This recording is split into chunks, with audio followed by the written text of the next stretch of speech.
வணக்கம். ஊடகத்தினுடைய இன்னொரு தண்டவர நிகழ்ச்சிக்கு உங்களை வரவேற்பதில் பெருமகிழ்ச்சி.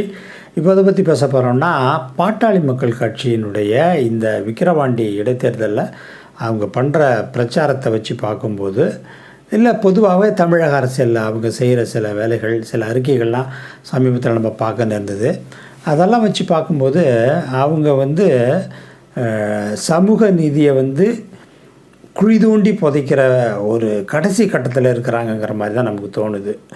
ஸோ சமூக நீதி காவலர் என்று அறியப்பட்ட டாக்டர் ராமதாஸ் இன்றைக்கி சமூக நீதியை பாஜக அடியில் கொண்டு போய் அடகு வச்சுட்டு பலி கொடுத்துட்டு இன்றைக்கி தமிழ் மக்கள் மத்தியிலையும் பாட்டாளி மக்கள் கட்சி அந்த தொண்டர்கள் மத்தியிலையும் குறிப்பாக வன்னியர்கள் மத்தியிலையும் அம்பலப்பட்டு போயிருக்காருங்கிறது தான் நம்ம இந்த பதிவினுடைய முக்கியமான நோக்கமாக இருக்கும். இந்த ரெண்டு ராமதாஸுகளும், அதாவது சீனியர் ஜூனியர் ராமதாஸுகள் ரெண்டு பேருமே என்னைக்கு பாஜகவோட கூட்டணி சேர்ந்தாங்களோ, அது என்ன காரணம் வேணாலும் இருக்கலாம். ஒன்று பணத்துக்காக இருக்கலாம், இல்லை தனக்கு மேலே உள்ள அந்த கேஸ்லேருந்து விடுவிக்கப்படுறதுக்காக இருக்கலாம், இல்லை எதுக்காக வேண்டி இருக்கட்டும், அதை பற்றி நமக்கு கவலை இல்லை.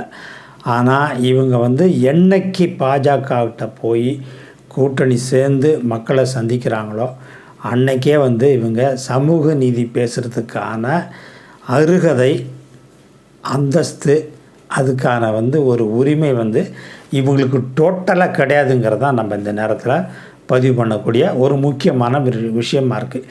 ஏன் நம்ம இதை இவ்வளவு கோபத்துடனும் ரொம்ப அழுத்தமாக இதை நம்ம ஏன் பதிவு பண்ண வேண்டியது இருக்குன்னா, இவங்க இந்த கூட்டணிக்காக மாறி மாறி பச்சோந்தித்தனமாக இவங்க இந்த கட்சிக்கும் அந்த கட்சிக்கும் பேச்சுவார்த்தை நடத்துறது, ரெண்டு கட்சிக்கும் நடத்திக்கிட்டே இருக்கும்போது திடீர்னு ஒரு கட்சியோட ஒப்பந்தம் பண்ணுறது, பொட்டி வாங்குறது, இந்த விஷயங்களில் என்றைக்கு இவங்க ஆரம்பித்தாங்களோ அன்னையிலேருந்தே பார்த்திங்கன்னா இந்த பச்சோந்தித்தனத்தாலே இந்த பாட்டாளி மக்கள் கட்சி என்பது கொள்கை இல்லாமல், ஒரு சித்தாந்த புரிதல் இல்லாமல், ஒரு கருத்தியல் தெளிவு இல்லாமல் இவங்க அங்கேயும் இங்கேயும் பச்சோந்தி தன்னுடைய நிறத்தை மாற்றுற மாதிரி அந்த அளவு மிக கேவலமான ஒரு அரசியலை செய்வதன் மூலமாக இவங்க யாருக்கு மிகப்பெரிய தீங்கு செஞ்சாங்கன்னா, ரெண்டு விஷயங்களுக்கு இவங்க மிகப்பெரிய தீங்கு செய்கிறாங்க. ஒன்று சமூக நீதி அரசியலுக்கு இவங்களுடைய தீங்கு பெரிய தீங்காக இருக்குது. சமூக நீதியை ஒழிக்கிறதுக்கு இவங்களுடைய பங்களிப்பு ரொம்ப அதிகமாக இருந்ததுங்கிறத பார்க்குறோம். ரெண்டாவது, இவங்க சார்ந்த யாருக்காக இவங்க உழைக்கிறான்னு சொல்கிறாங்களோ வன்னிய மக்கள், அந்த மக்களையும் பாஜக பலிபீடத்தில் இவங்க பலி கொடுத்துட்டு இன்றைக்கி அவங்களே ஏமாற்றிக்கிட்டு அவங்கள ஒரு அரசியல்படுத்தாமல், அவங்கள முதிர்ச்சி உண்டாக்காமல், அவங்கள கல்விமயப்படுத்தாமல், அவங்களுக்கு வேலை வாய்ப்புகளை ஏற்படுத்தி கொடுக்காம, இவங்களுடைய சுயநல அரசியலுக்காக வேண்டி அவங்கள பலியை கொடுக்குற ஒரு பலி கடாவாக ஆக்குற அந்த தன்மையை நம்ம இந்த நேரத்தில் நம்ம எடுத்து சொல்லி தான் ஆகணும். ஏன்னா இப்போ இவங்க பண்ணுறது என்னமோ இவங்க கட்சிக்காரங்கான இவங்க சமூக அரசியல் தான் பண்ணுறாங்க, சமூக நீதி அரசியல் தான் பண்ணுறாங்கங்கிறாங்க. ஆனால் நீங்கள் யதார்த்தத்தில் பார்த்திங்கன்னா இவங்க சமூக நீதியை குழி தோண்டி புதைக்கிறாங்க. அதன் மூலமாக வன்னிய மக்களுக்கு அவங்க ரொம்ப மிகப்பெரிய துரோகத்தை, கண்ணுக்கு எதிரான ஒரு துரோகத்தை செய்கிறாங்க அப்படிங்கிறது தான் நம்ம இந்த நேரத்தில் பதிவு பண்ண விரும்புகிறோம். ஆக இவங்க பாட்டாளி மக்கள் கட்சியினுடைய எளிய மக்கள் அரசியல் அல்லது பாட்டாளி வர்க்கத்துக்கான அரசியல் என்பது டோட்டலாக பணயம் வைக்கப்பட்டு, பாஜக என்கிற அரக்கனிடம் பணயம் வைக்கப்பட்டு மக்கள் மத்தியில் எக்ஸ்போஸ் ஆகி இன்றைக்கி அந்த கட்சியே அழிகிற ஒரு ஸ்டேஜில் இருக்குது. நான் நினைக்கிறேன் விக்கிரவாண்டி தேர்தலுக்கு அப்புறம் அது ஒன்ஸ் ஃபார் ஆல் அழிஞ்சிடும் தான் நினைக்கிறேன். ஏற்கனவே அழிஞ்சு போச்சு, இன்னமும் அதனுடைய அழிவை நோக்கி தான் நகர்ந்துக்கிட்டு இருக்குது அப்படிங்கிறத நம்ம பார்க்குறோம். இதில் இன்னும் குறிப்பாக நம்ம இன்னொரு விஷயத்தை இப்போ நம்ம கோடிட்டு காட்டணும். இப்போ விக்கிரவாண்டி இடைத்தேர்தலில் மீண்டும் அவங்க பாஜகவோட தான் அந்த கூட்டணியில் தான் நிற்கிறாங்க அப்படிங்கிறத நம்ம பார்க்குறோம். சரி, இப்போ நாடாளுமன்ற தேர்தலுக்கே அவங்க பாஜகவோட கூட்டணியில் தான் நின்னாங்க அப்படிங்கிறத நம்ம பார்க்கும்போது இதில் இப்போ எவ்வளோ அவங்க தரம் தாழ்ந்து போயிருக்காங்கன்னா, அவங்க போயிட்டு பிரச்சாரம் பண்ணும்போது எடப்பாடி ஏற்கனவே ஏடிஎம்கே தடவை தேர்தலை புறக்கணிக்கணும், நம்ம யாருக்கும் நம்மளுடைய சப்போர்ட் கிடையாது அப்படின்னு சொல்லிட்டாருங்கிறத நம்ம பார்க்குறோம்.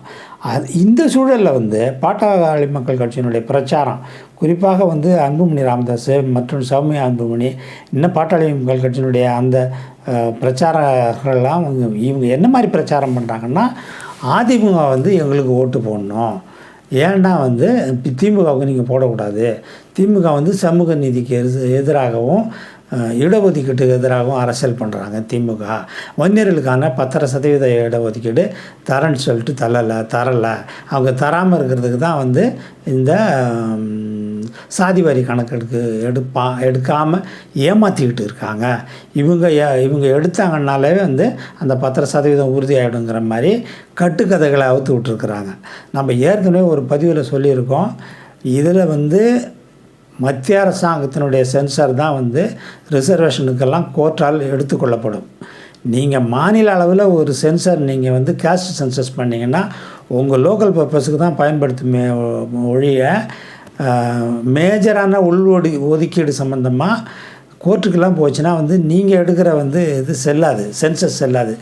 மத்திய அரசாங்கம், ஒன்றிய அரசாங்கனுடைய சென்சஸ் என்னான்னு தான் அவங்க கேட்பான் கோர்ட்டில். இப்போ பீகாருடைய வந்து அவங்க கஷ்டப்பட்டு எடுத்த சென்சாரை வந்து ஸ்டேட் சென்சாரை வந்து கோர்ட்டு ஒத்துக்க முடியாதுன்னுச்சு, ஹைகோர்ட்டு அது ரிஜெக்ட் பண்ணிடுச்சு. அதை பேஸ் பண்ணி நீங்கள் எந்த ரிசர்வேஷனும் கொடுக்க முடியாதுன்னு தெளிவாக சொல்லிடுச்சுங்கிறத நம்ம பார்க்குறோம். அப்போ அந்த உண்மை தெரிஞ்சும் இவங்க அதை வச்சே உருட்டுறாங்க. அதனால தான் வந்து சென்சஸ் எடுக்க மாட்டேங்குதுன்ட்டு பழியை இவங்க திமுக மேலே போட போகிறாங்க. அது வந்து ரொம்ப தவறு. திமுக மேலே போடுறதுக்கு இந்த நேரத்தில் எந்த முகாந்திரமும் இல்லை. இன்ஃபேக்ட்டு திமுக தான் வந்து அந்த 20% எம்பிசி கொடுக்கணுன்ற முடிவு பண்ணி மேஜர் கேஸ்டான 115 கேஸ்ட்டில் மேஜரான ஒரு கேஸ்ட் எதுன்னா வன்னியர்ஸ் தான். அதை சேர்த்ததே வந்து திமுக தான். கலைஞர் தான் வந்து அதை செஞ்சுருக்கிறாருங்கிறத அந்த நன்றி உணர்வு இல்லாமல் இன்றைக்கி கலைஞரே திமுக தான் சமூக நீதிக்கும் இடஒதுக்கீட்டுக்கும் வன்னியர் உள்ஒதுக்கீட்டுக்கும் எதிரிங்கிற மாதிரி ஒரு பொய் பிரச்சாரத்தை பண்ணிக்கிட்டு இருக்காங்க. அது தவறு. அதே மாதிரி இவங்க பாஜகவிலேருந்து என்னைக்கு வெளியே வராங்களோ அன்றைக்கி தான் இவங்க சமூக நீதியை பற்றி பேசுனாங்கன்னா அந்த மக்கள் இவங்கள நம்புவாங்க. அவங்களோட உறவாடிக்கிட்டு, அதாவது ரிசர்வேஷனுக்கு எதிரான உள்வீட்டுக்கு ஒதுக்கீடு, ரிசர்வேஷன்லேயே ஒதுக்கீடுக்குமே எதிரான சமூக நீதிக்கு எதிரான எல்லா விதமான வந்து சம நீதிக்கான எதிரான கட்சி ஒன்று உலகத்திலே இருக்குன்னா அது பாஜக தான். அந்த கட்சிக்கு நீங்கள் போய் வந்து கூட்டணி வச்சுக்கிட்டு அதுக்கு சொம்பு தூக்குறதும், அது கொண்டு வர திட்டங்கள் விவசாய திட்டமாக இருந்தாலும் சரி, நீட்டாக இருந்தாலும் சரி, அதுக்கு போய் ஆதரவாக ராஜ்யசபாவில் அன்புமணி ராமதாஸ் வந்து ஓட்டு போட்டு வர்றதும், இதெல்லாம் யாருக்கு செய்கிற துரோகம்? பாட்டாளி மக்கள் கட்சி செய்கிற அரசியலுங்கிறது வந்து அந்த வன்னியர்களுக்கே செய்கிற துரோகம், தமிழக மக்களுக்கே செய்கிற துரோகம், பாட்டாளி மக்களினுடைய தொண்டர்களுக்கு செய்கிற மிகப்பெரிய ஒரு துரோகமாக தான் நம்ம இதை பார்க்க வேண்டியதாக இருக்குது. ஆகவே இந்த கட்சி, பாட்டாளி மக்கள் கட்சிங்கிறது வந்து சமூக நீதி பற்றி பேசி இனிமேல் பிரயோஜனம் கிடையாது. பாஜகவுக்கு என்றைக்கு சேர்ந்துச்சோ அன்றைக்கே சமூக நீதியும் தோண்டி குழி பறிச்சிடுச்சு. அதேமாதிரி வன்னியர்களுக்கான அவங்க வாழ்வுரிமையும் வந்து எந்த அளவு பலிபடத்தில் பலி கொடுக்கணுமோ அந்த அளவு பாட்டாளி மக்கள் செஞ்சிடுச்சிங்கிறது தான் நம்ம வந்து இந்த நேரத்தில் குறிப்பிட விரும்புகிற மிக முக்கியமான ஒரு விஷயம்.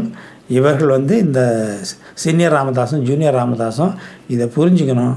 இதை புரிஞ்சு அவங்க வந்து என்ன பண்ணணுன்னா, பாஜகவிலேருந்து வெளியே வந்து திராவிட மாடல் அரசியல் அல்லது வந்து சமூக நீதி அரசியல் அவங்க கையெடுத்தாங்கன்னா தான் அவங்க மக்கள் நம்புவாங்க. அப்படிங்கிறது தான் இந்த நேரத்தில் நம்ம பதிவு பண்ண வேண்டிய விஷயம்.